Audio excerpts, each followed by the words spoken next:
How many video games can you immediately think of that you would rate as a 10 out of 10? There's probably at least a dozen. The first few that come to mind for me are Skyrim, Mario Odyssey, Breath of the Wild, GTA 5, Gears of War 2, and so on and so on. 10 out of 10 video games aren't really all that rare, despite how counterintuitive that might sound. And that being the case, it's easy to know what to expect from a 10 out of 10. You're typically going to get something cinematic or grandiose like Uncharted 4 or God of War Ragnarok.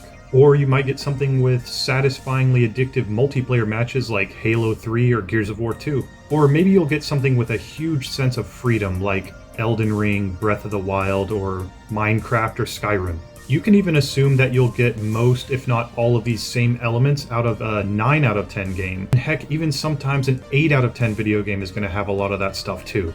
But what happens when you pick up a 7 out of 10?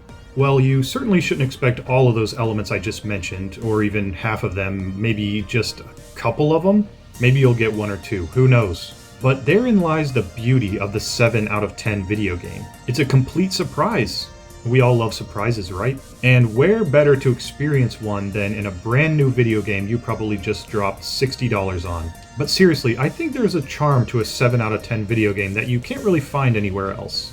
You go in knowing that it's not a 10 out of 10 game, so your expectations are reasonably set. Whereas going into a 10 out of 10 video game, you're almost required to like that game. And that puts undue pressure on you to finish the game, even if it's not your thing, which turns gaming, supposedly a fun hobby, into a boring chore. So today I'd like to talk about some of my favorite 7 out of 10 video games, and why I think the 7 out of 10 deserves a spot in your collection.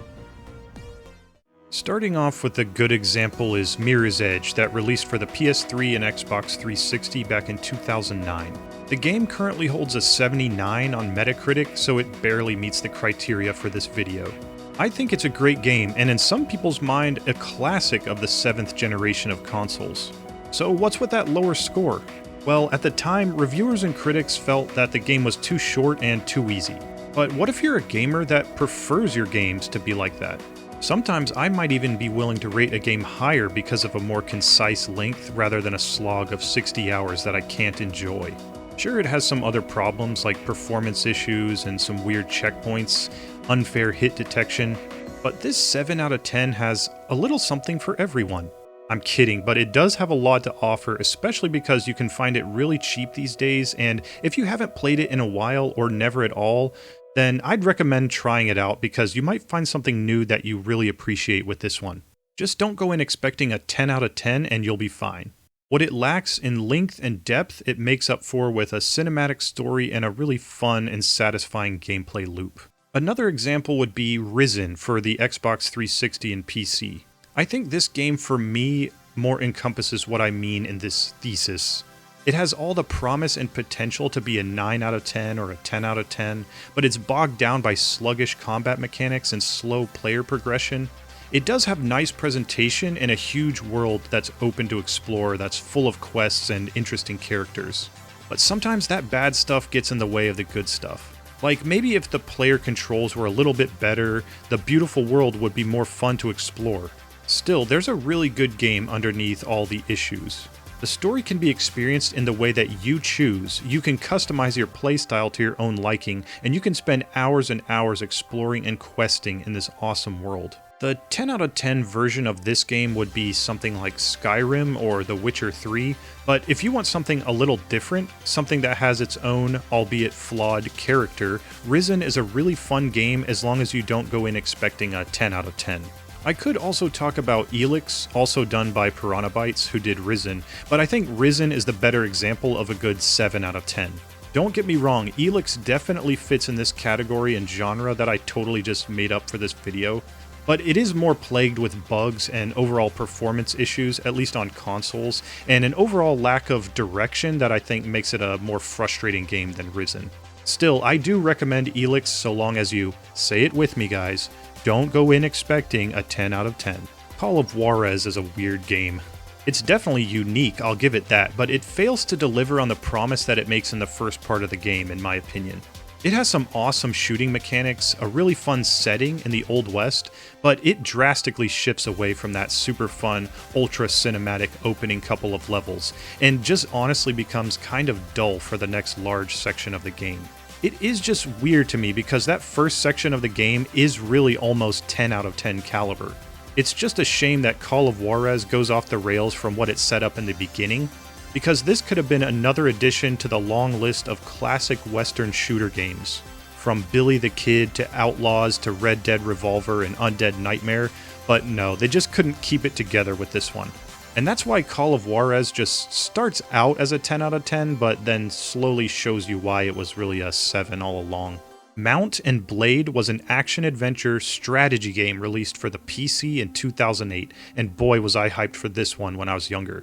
Not only did you get to explore a huge medieval world, recruiting soldiers and commanding armies to attack cities and castles, but you got to do all of the fighting yourself. All of the combat was boots-on-the-ground, third-person action, and yes, you could command your troops to auto-fight the battles out if you wanted to, but if you really wanted to win, you better get your butt on the battlefield, son, because this AI is an absolute mess.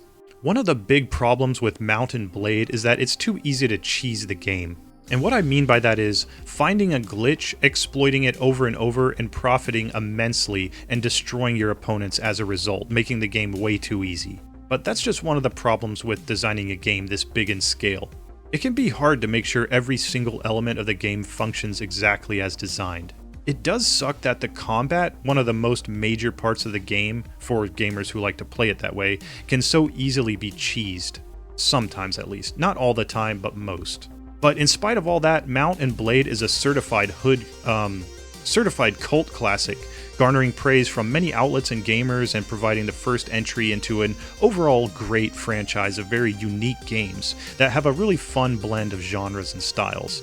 And I think what really ties it all together is the medieval setting and the freedom to conquer the map in any way you see fit. And I haven't even mentioned all of the unique stuff about this game either, like the persistent world, the army building, trade systems, the list goes on. It would just take too long. There is so much to love here, and although it feels unpolished, it's still a gem and a game I still regularly go back to, even though most would say that the sequels are far superior. I believe this review from Cheatbox Central sums it up perfectly. Mount and Blade's strong RPG elements, in-depth army management aspects, and amazingly addicting combat system balance out its mediocre quests and half-baked sandbox gameplay. Okay, brace yourselves for this next one because I'm about to drop the hottest take on you. Mario Tennis Aces is probably the second most fun Mario Tennis game ever made. Okay, that probably wasn't as controversial of a statement as I thought. But yeah, Mario sports games are known by all gamers to be a fun and wacky way to play your favorite sports, de-emphasis on realism, more emphasis on fun. Mario Tennis is one of the most popular examples, but which one is the best? A lot of the games have people divided. The only super solid one in public opinion has been Mario Power Tennis on the GameCube, but I'd argue that there are two better as of now. And what I mean by that is, Mario Tennis Aces released in a lackluster state, missing content that was expected by most gamers picking it up for $60 at launch. But now that Nintendo has added additional modes and characters, it feels like a more solid and complete game overall. Yet the 7 out of 10 still looms over its head like a semi-dark grayish cloud dripping judgy little raindrops all over it, despite the necessary updates that it finally received. In all seriousness though, this game is so fun and super replayable. The story mode is nothing special, but it helps the player to understand all of the game mechanics, and the mechanics are really where this game shines. The actual playing of tennis in the game is fast, fun, and addictive, and really satisfying, especially when you pull off an awesome save and then smash an overhead winner all in the same rally. I believe Mario Tennis gameplay, not much else, has been perfected here, and even though some might disagree, I think we can all at least agree that this game feels better than the 7 out of 10 that it received at launch. I feel like I'm getting kind of off the rails on my original point, so I'll go ahead and wrap this video up with a twofer. Monster Hunter on the PS2 and Monster Hunter Freedom 2 on the PSP. In my opinion, both absolute classics and worthy of the highest praise. And I even think most Monster Hunter fans would agree with me on that. Monster Hunter fans aren't your typical gamers. It's something you have to get into, and not everyone, especially not the casual gamer, typically sticks around for very long with Monster Hunter games. But for those of us who do, Monster Hunter becomes a way of life. Okay, that's a little dramatic, but I think you get what I'm saying. There's a level of addiction to these games that is incomparable. The satisfaction you receive when you and your friends take down that next Elder Dragon and finally get that piece of loot you were after is matched only by something like beating the next boss in a Souls game.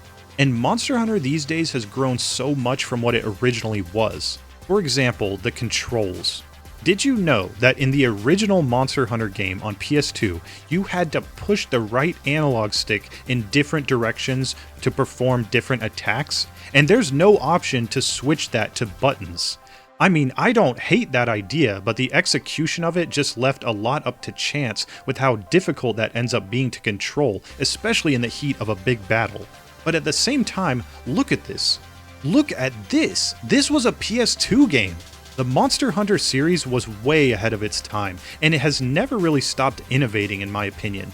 Monster Hunter Freedom brought a whole new level of online connection to handheld gaming. The level of online co-op play was just pretty much unheard of for handheld games at the time. And while yes, Monster Hunter Freedom has had its issues as well, it set the standard for handheld Monster Hunter games, handheld online play, and really set up the series to move forward into what it is today. A Capcom and Nintendo bestseller, a staple of the video game industry.